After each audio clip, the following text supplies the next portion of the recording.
পেড়ে লাগছে খিদা, এখন কি করা যায়? ধান্দা বান্দা তো করা লাগবে, পকেটে তেমন টাকাও নাই। যদি সামনে একটা ছোট ভাই জিগে এনে লো বাজেটের দোকান কোনটা? ভাই, হ্যালো ভাই, এই জায়গায় লো বাজেটের খাওন কই পাওয়া যাইবো ভাই, বলতে পারেন? জি ভাই, সামনে একজন লোক বসে, ওনার কাছে 100 টাকার মাল 20 টাকায় পাই যাবেন আপনি। ধন্যবাদ ভাইজান। না, জিনিসটা তো দেখতে হয় এই জায়গায় কোথায় কোথায় খাওয়ান পাওয়া যায়। না, যাইয়ে দেখি। এ লকেট লন হস্তায় ভাই, লকেট লন ভাই, লকেট লন হস্তায়, লকেট লন।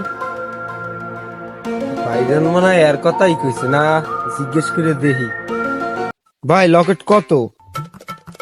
কয়টা বেছেন, কয়টা? মামা বেশি তো 100 টাকা কেজি। আপনি হোনেন, আপনার দ্বারে আপনি সকালবেলা আইছেন, বেশি না পাইকারির মালটা তো আপনার দ্বারে 25 টাকা রাখতে হবে। কি করে? ও মামা আসলেই? হ মামা।